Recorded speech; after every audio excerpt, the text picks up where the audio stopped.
This is my true story. My son disappeared 25 years ago. I buried his memory, not his body. Every night I prayed for a miracle, even when the world told me to stop. I lived with a photograph and an empty chair that never moved. But last week, I saw him, alive, breathing, walking out of a grocery store like a stranger. My knees almost gave out. My heart forgot how to beat. What I learned that day destroyed everything I believed in as a father. Before I tell you what happened next, tell me where you're watching from, and please subscribe so my story can reach more people. In 1999, my life ended without a funeral. One minute my son was driving home from college, the next he was gone. No accident report, no phone call, nothing left behind except his room and a half-written note on his desk. The police said he might have run away or met with foul play. I heard their words, but none of them made sense. How does a boy just disappear on a clear day?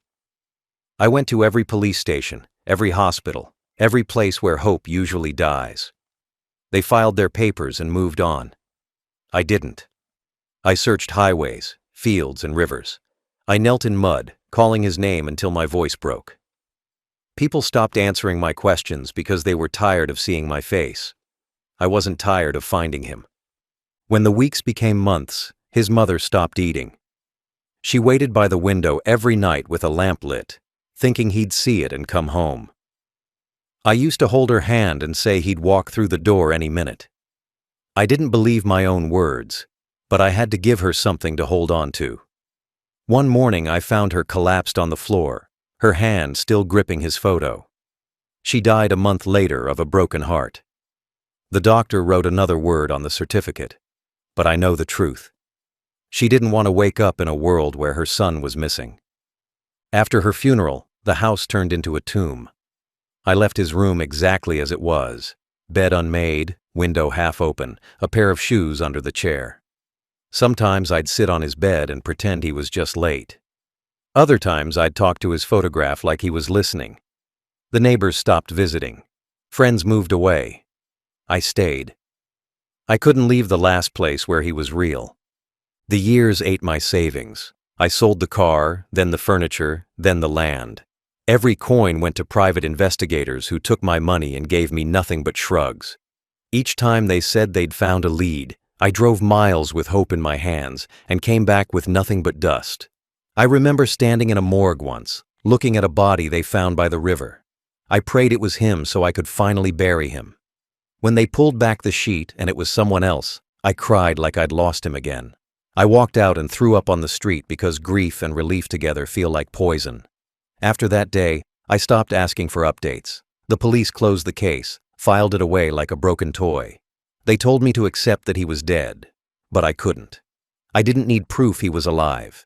I just couldn't believe that someone so alive could vanish without a trace. Every birthday, I bought a cake for no one. Every Christmas, I set an extra plate that stayed untouched. Neighbors thought I was crazy, but grief doesn't care about dignity. I kept his old car key on a string around my neck. When people asked why, I said, "It's for when he comes home." They smiled sadly like you do for a child who believes in ghosts. I didn't mind. Hope was the only thing I had left. Years turned me gray. My back bent, my hands shook, but I still checked missing person websites every night. I scrolled through faces of the lost and imagined which one might be mine.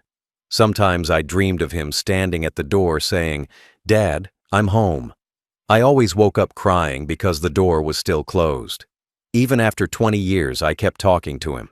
I'd tell him how the garden was growing, how the world had changed, how I still missed the sound of his shoes on the porch. The house was quiet, but my mind was noisy with memories. By the 25th year, I was the last one still looking.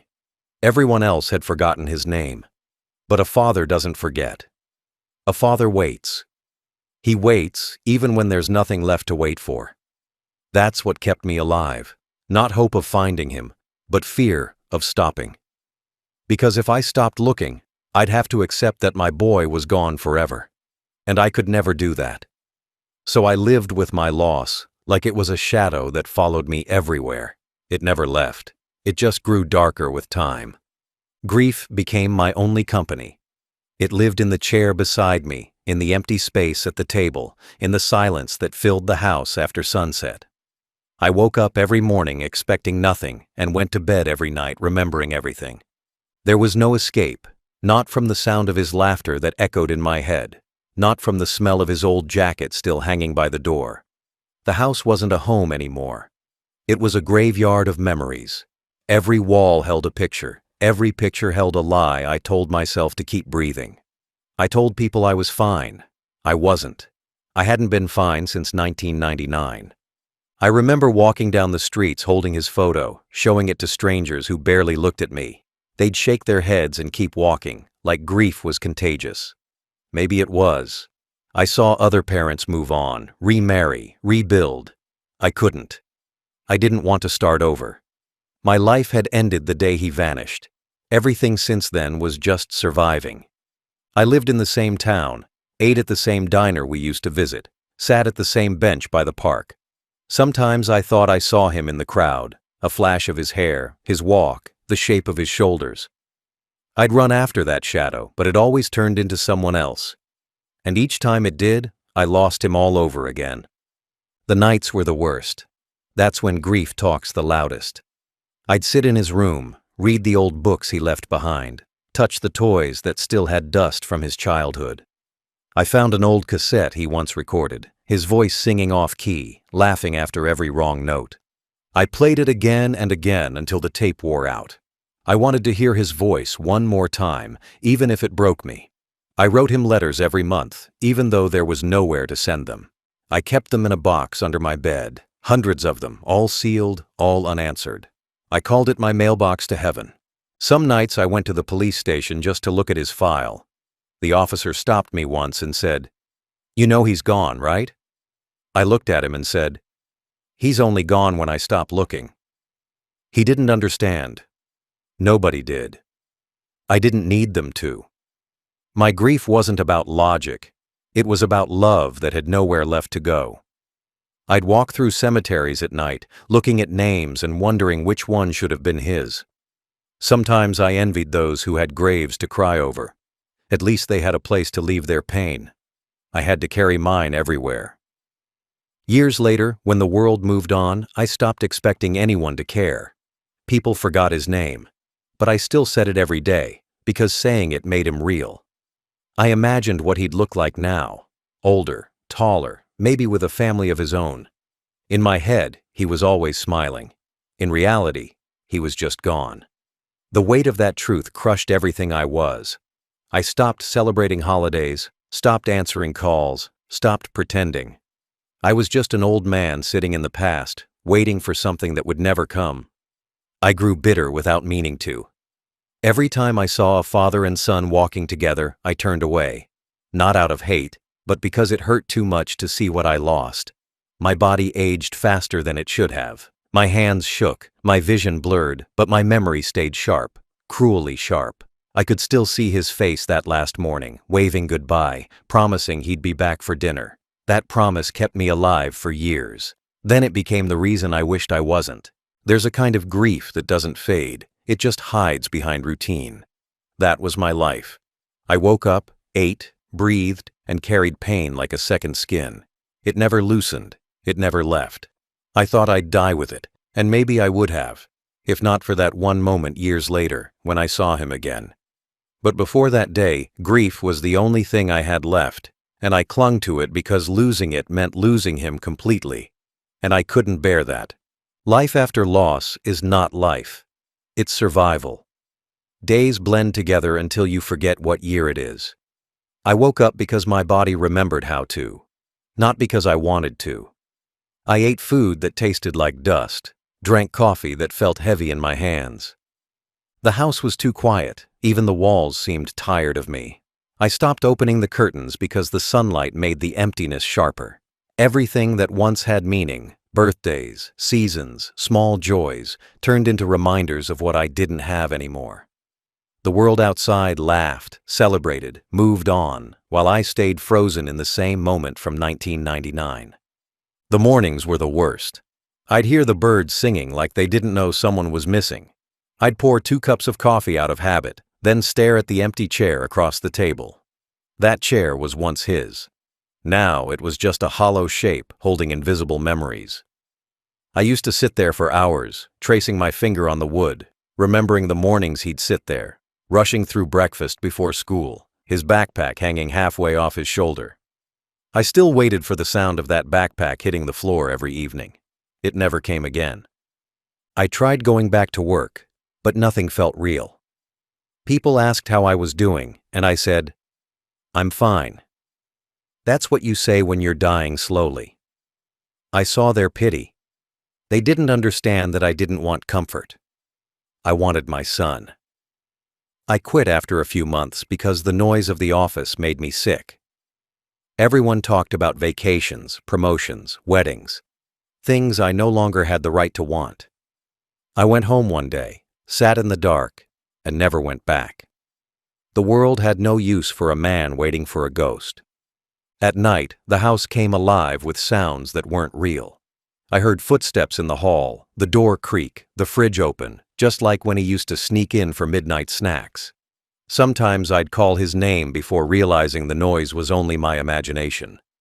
I would walk through the house touching the walls, whispering, "I'm still here." I wasn't sure who I was talking to, him, myself, or the echo of what used to be my life. I stopped talking to people. They said time heals. It doesn't. Time just teaches you how to hide pain better. Every time someone said, "He's in a better place," I wanted to scream. I didn't want him in a better place. I wanted him home. I kept his room locked for years. When I finally opened it, dust covered everything, but his smell was still there.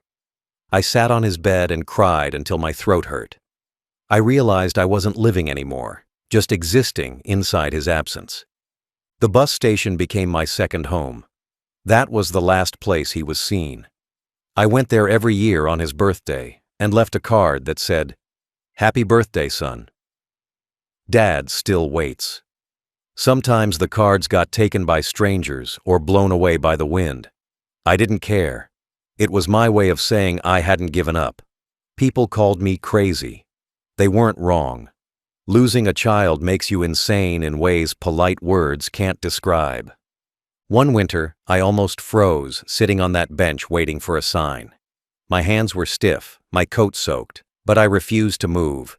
I told myself if I suffered enough, maybe God would bring him back out of pity. But God stayed silent. He always did. I started believing maybe I was being punished for something, some sin I couldn't remember. Maybe this was my hell, and my punishment was to keep breathing without him. I grew old in that silence. Wrinkles came, bones weakened, but my heart stayed stuck at 52, the age I was when he vanished. I never remarried. What would be the point? You can't start a new chapter when you never finished the last one. Friends tried to fix me, to make me smile, but smiles don't grow in dead soil. I learned how to fake one. People stopped asking after a while. They forgot his name, but I didn't. I never will. Even now, I still wake up expecting to hear his voice calling me Dad. The first second after waking, I believe it might happen. The second after that, reality comes back, sharp and cold. That's how grief works. It gives you hope just long enough to hurt you again. And so I kept living, not because I wanted to, but because some part of me still believed that one day I might see him again. Habits are what remain when everything else is gone. When you lose everyone, when love dies, when hope feels too far, your body still wakes up, still breathes, still repeats the same motions as if memory is a machine that refuses to stop. That was my life. I became a man of routine because without it, I would collapse. Every morning I made the same breakfast, read the same newspaper, sat in the same chair by the window, and stared at the road where my son used to ride his bike. I told myself it was just habit, not hope, but deep down I knew I was lying. I was still waiting, even if I didn't want to admit it. After all these years, I had trained myself to live around the emptiness. I still bought his favorite cereal even though he hadn't eaten it in 25 years. I still folded an extra towel when doing laundry, still left the porch light on every night like it could guide him back. People said I was stuck in the past, but how do you leave the past when it's the only place your child exists? The present was just survival. The past was where I could still be a father, I kept going to the same grocery store every Thursday. It was something small, something ordinary, but it made me feel like life still had a rhythm. The cashier knew my name. The workers nodded kindly, probably thinking I was just another lonely old man. They didn't know the truth, that every face I saw, I searched for his. It was automatic. In every crowd, my eyes scanned for him. The tilt of a head, the shape of a nose, the sound of a laugh. I saw pieces of him in strangers, but never him. Still, I couldn't stop looking. It wasn't even hope anymore.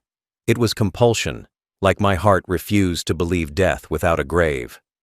I had a ritual. Every Sunday morning I visited the church, lit a candle for him, and sat in the last pew. I didn't pray anymore. I just watched the flame flicker. Sometimes I imagined he could see it from wherever he was, and maybe that small light would remind him of me. Then I'd walk home slowly, passing by the same park where I taught him to ride a bike. The swings still moved in the wind. I'd sit on the bench, hands folded, watching other children laugh, and for a moment I'd almost smile, until guilt hit me for daring to feel anything but loss. Time aged me faster than I expected. My body weakened, but my memory stayed cruelly sharp. I could still recall his voice, every word, every laugh. I remembered the scar on his chin from when he fell off the tree in our yard. I remembered the day he hugged me after graduation, saying he'd make me proud. That was the last time I touched him. Those memories replayed like broken film reels, familiar, comforting, and painful all at once. I lived inside those loops, too afraid to break them because outside of them there was nothing left. Sometimes I would wake up in the middle of the night and check the front door. I don't know why. Maybe because in my dreams, he would knock, and I'd wake up believing it was real. I would walk to the door half asleep, hands shaking on the handle, open it to the empty porch, and just stand there until the cold air reminded me where I was. Then I'd close the door and whisper, "Maybe tomorrow." It became my bedtime prayer, even though I'd stopped believing in God a long time ago. That was my life for 25 years. A series of small habits that made no sense to anyone but me. Every breath was a repetition of waiting. Every movement was a reminder of what was missing. People think grief is about tears and sadness, but it's not. It's about routine, the quiet rituals that keep you from falling apart. My habits were my anchor, my curse, and my only way to pretend I was still alive. And then, on one ordinary afternoon, in the middle of one of those habits, everything changed. I went to buy bread, just like every other week, and saw the face I had been searching for half my life. It happened on a day that should have meant nothing. Just another ordinary afternoon. I had gone to the grocery store like I always did. My knees hurt, the air was cold, and I only wanted to buy bread and milk. I pushed the cart slowly down the aisle, nodding to the cashier who always smiled out of habit. Nothing felt special. It was just another loop in my small, empty life. But as I walked out with my bag of groceries, the world stopped moving. There was a man coming out of the next door, tall, thin, wearing a dark coat and a cap pulled low. He carried a paper bag full of groceries. I don't know what made me look at him twice, but I did. Maybe it was the way he walked, a certain slouch in the shoulders, a rhythm I had seen 1,000 times when he was young. My heart jumped so hard I thought I might collapse. Then I saw it, the scar above his right eyebrow, a thin white line. I knew that scar. I gave him that scar the day he fell off his bike and hit the gate when he was 10. I froze. The world around me blurred. People moved past like shadows, but I couldn't move, couldn't breathe. My hands began to shake, the grocery bag slipping from my fingers. The sound of it hitting the ground snapped him out of his walk. He looked up. For a moment, his eyes met mine. Just a second. But that second carried 25 years of waiting, praying, breaking. His face was older, sharper, with lines of a life I hadn't seen. But those eyes, they were his, my son's eyes, the same color, the same look he had when he was small and asked for help with his homework. My voice wouldn't work. I opened my mouth, but nothing came out. My chest felt tight, like it might split open. I whispered his name, barely a sound, but he heard it. His body stiffened. His face went pale. He turned his head slightly, like he was deciding whether to run or speak. Then his lips trembled, not in surprise, but in guilt. He knew me. He recognized me instantly. For a moment, I saw fear flicker in his eyes, not fear of danger, but of truth catching up after years of running. He looked at me like a man staring at a ghost. Maybe that's what I was to him, a reminder of everything he left behind. My knees weakened, and I reached out my hand as if I could touch him from across that small space. But before I could take a step, he turned away.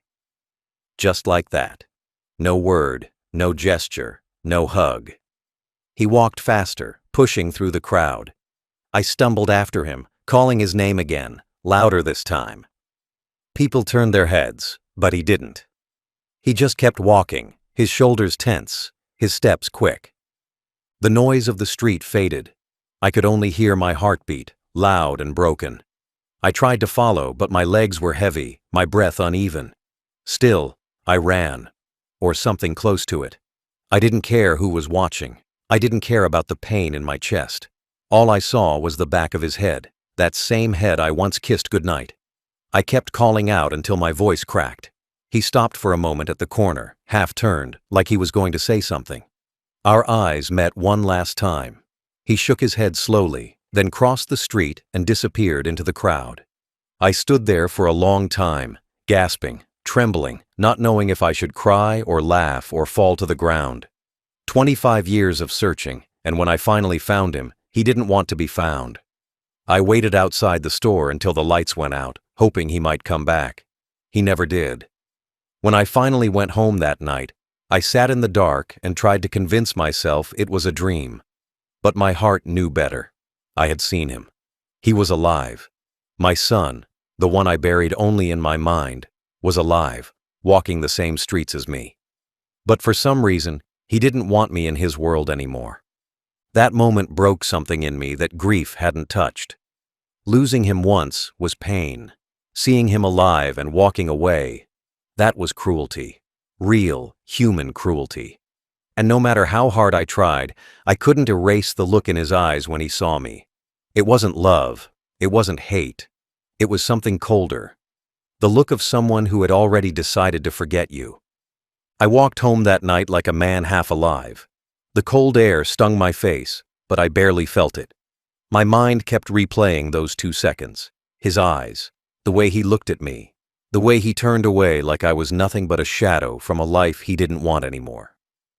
I sat on my couch in silence for hours, still holding the torn grocery bag I'd picked up from the street. The bread was crushed, the milk had spilled, but I didn't move. My body was there, but my soul was stuck back at that store door, frozen in the moment when my son, my lost boy, looked at me and chose to walk away. It took me all night to accept that it was real. It wasn't a dream. He wasn't dead. He hadn't been kidnapped or lost or taken. He had left, by choice. He had built another life while I was busy dying every day in the same empty house. That truth was colder than any grave. It was the kind of pain you can't bury because it stays breathing next to you. I realized that all those years I had prayed for his safety, for his return, for God to watch over him. He had been alive somewhere, maybe laughing, maybe eating dinner with people who called him by a different name. While I searched hospitals and filed reports, he was walking in the sun. While I lit candles and begged for answers, he was building a new world where I didn't exist. That thought made my chest hurt in a way no doctor could cure. The police never found anything because there was nothing to find. No accident, no tragedy. Just a man who walked away from his life and never looked back. I used to think he was my missing piece. But maybe I was just his past. Something he outgrew. I was his father once, but not anymore. The man I saw outside that grocery store wasn't my boy. He had his face, his eyes, his scar, but his soul, that belonged to another world now. I thought of all the years I'd wasted sitting by the phone, jumping every time a number I didn't know appeared on the screen. I thought of the nights I stayed awake wondering if he was cold, hungry, hurt. The irony made me sick. He wasn't hurting, I was. And I had done it to myself, loving a son who decided love was too heavy to carry. I couldn't hate him. That's the cruelest part. I wanted to, but I couldn't. I tried to imagine him as a stranger, but my heart refused. Every part of me was built around being his father. Take that away, and what was left? Just an old man sitting alone in a house full of ghosts. I realized that all the grief I carried wasn't just sadness. It was purpose. Searching for him gave me something to live for.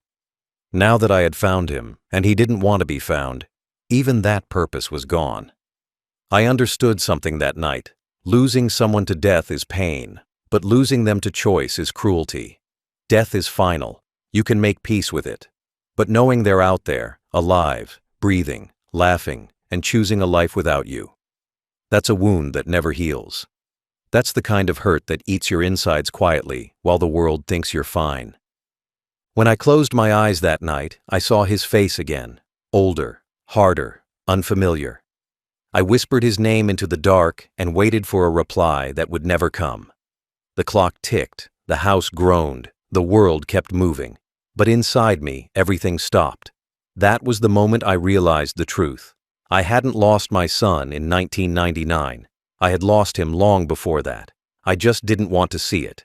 The moment he turned away, something inside me broke loose. Something older than pain, stronger than fear.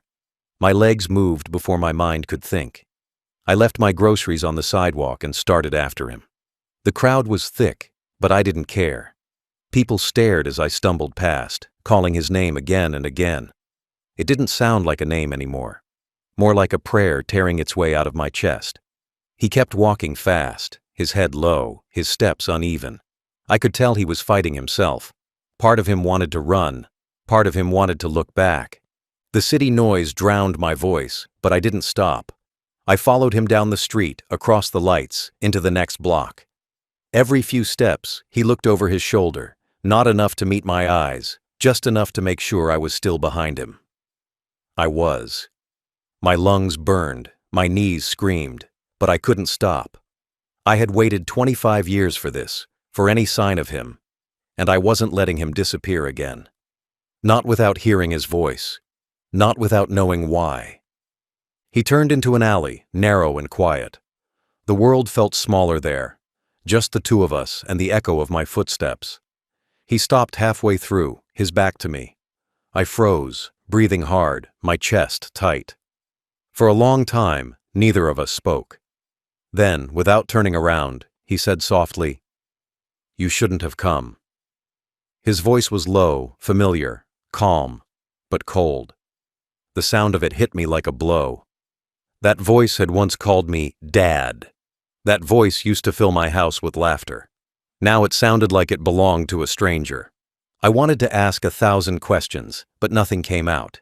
My throat was dry. My body trembled. I took a step closer, reaching out as if I could still bring him home by touching his shoulder. But he stepped forward instead, away from me. That small movement hurt more than any word. It told me everything. He didn't want to be found. He didn't want me. He didn't want the life he had before. He turned then, slowly, and I finally saw his face clearly in the light. The boy I lost was gone. In his place stood a man I didn't recognize. His eyes were colder, harder, the lines around his mouth deeper. He looked like someone who had seen too much and cared too little. Yet behind that hardness, I saw something else. Shame. He looked at me the way a man looks at a grave he dug himself. I asked with my eyes what my voice couldn't. Why? Why did you leave? Why did you let me bury you in my mind for 25 years? He didn't answer, just stared for a moment, swallowed hard, and said again, quieter this time, "You shouldn't have come." And then he turned his back on me for the second time in one lifetime. I tried to move, to follow, but my body gave out. I leaned against the wall, gasping, the pain in my chest spreading like fire. The sound of his footsteps faded. I wanted to call out, but the words got stuck in my throat. When I finally stepped out of the alley, he was gone, just like before. just like 1999. I stood there for a long time, looking at the street that had swallowed him.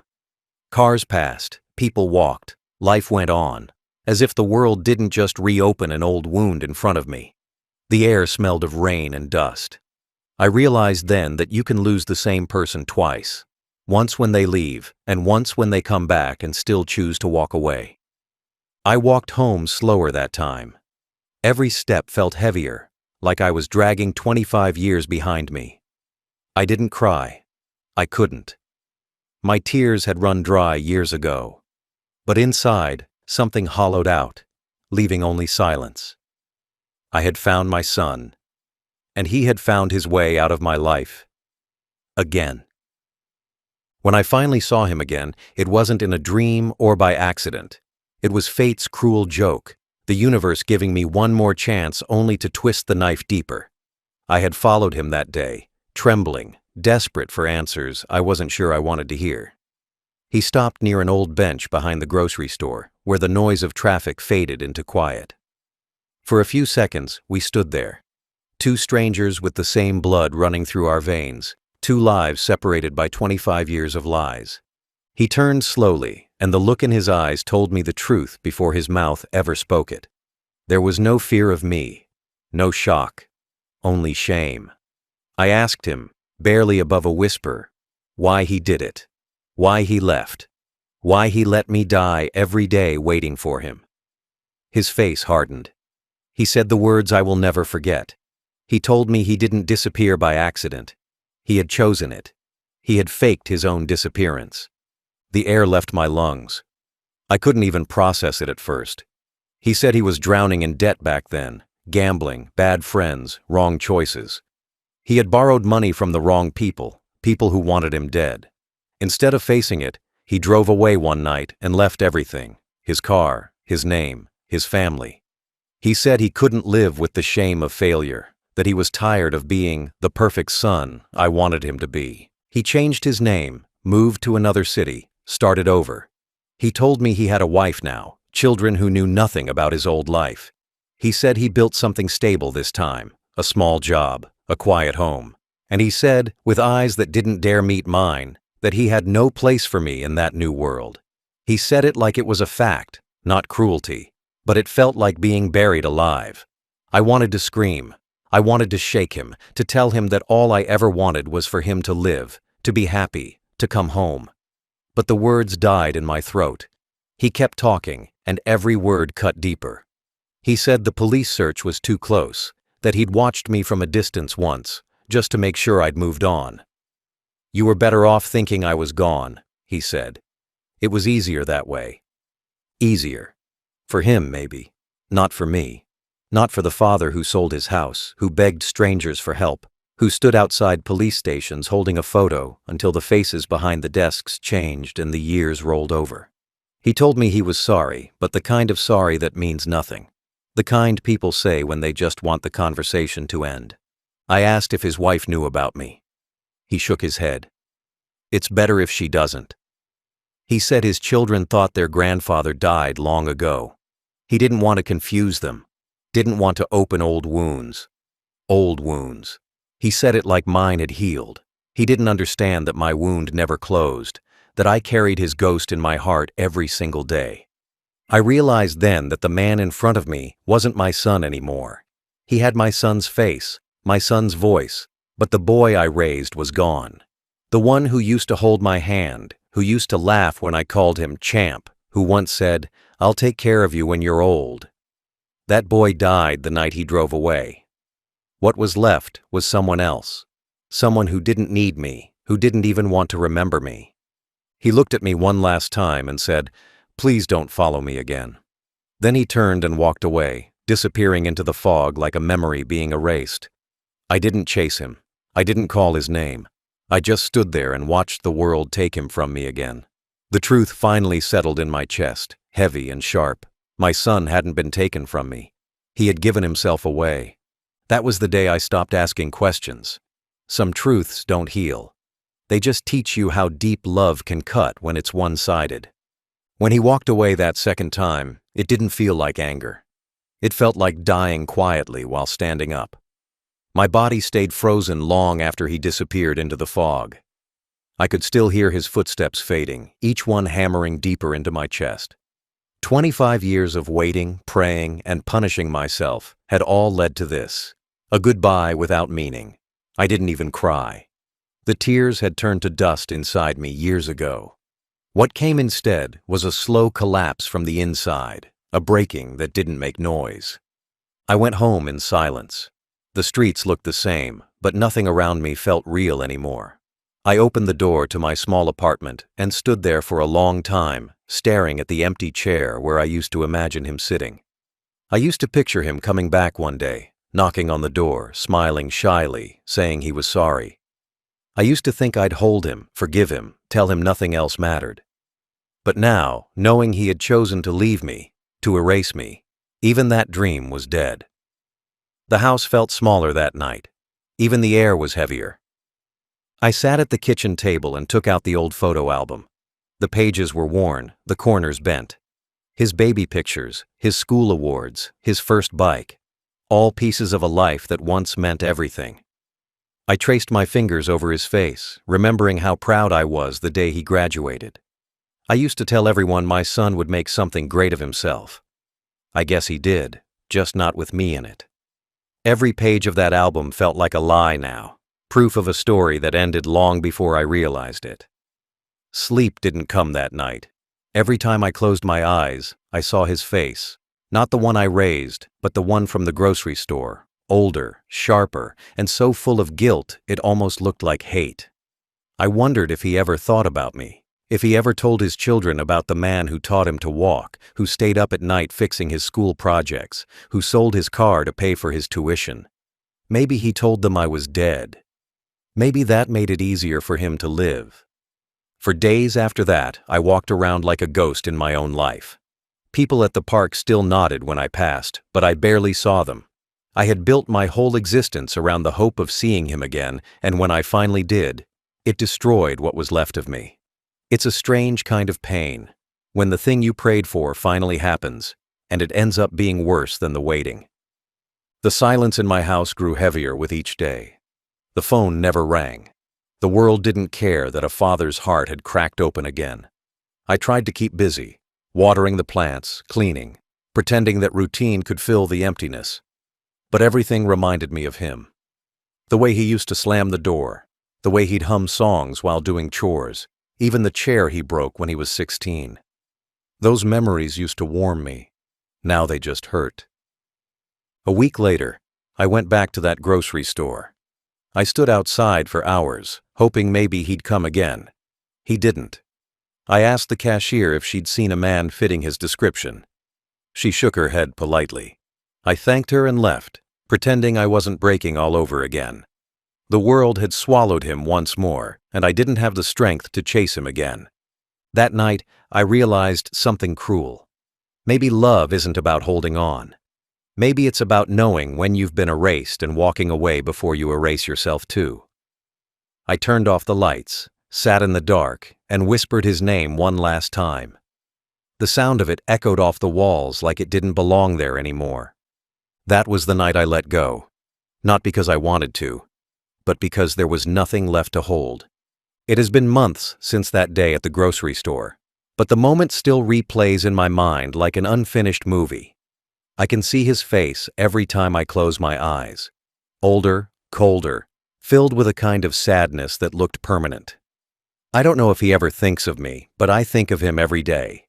Some mornings, I wake up expecting to hear his voice calling me for breakfast, and then I remember that those sounds belong to a different lifetime. That's how grief works. It doesn't stop. It just learns to live quietly inside you. I still go to the same store once a week. I buy the same loaf of bread and the same carton of milk. The cashier doesn't ask questions anymore. She just gives me a soft smile, the kind people give when they see someone still looking for something that's long gone. I walk out slowly, scanning every face that passes by, hoping one day he'll be there again. Not to talk, not to explain, just to exist within reach. Maybe that's all I want now. Proof that he still breathes under the same sky. The neighbors think I'm strange. They see me waiting at the corner, sitting at the same bench, eyes fixed on the street. Some have stopped trying to talk to me. Others whisper when I walk by. He's still waiting for his son, they say. And maybe they're right. Waiting has become the only thing I know how to do. I waited when he was gone, and now I wait knowing he's alive, but gone in a different way.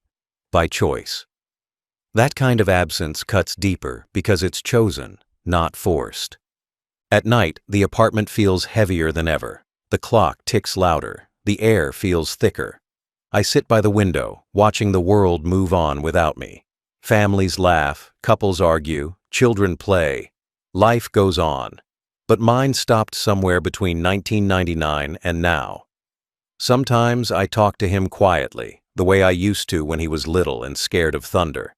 I tell him I forgive him, even though he'll never hear it.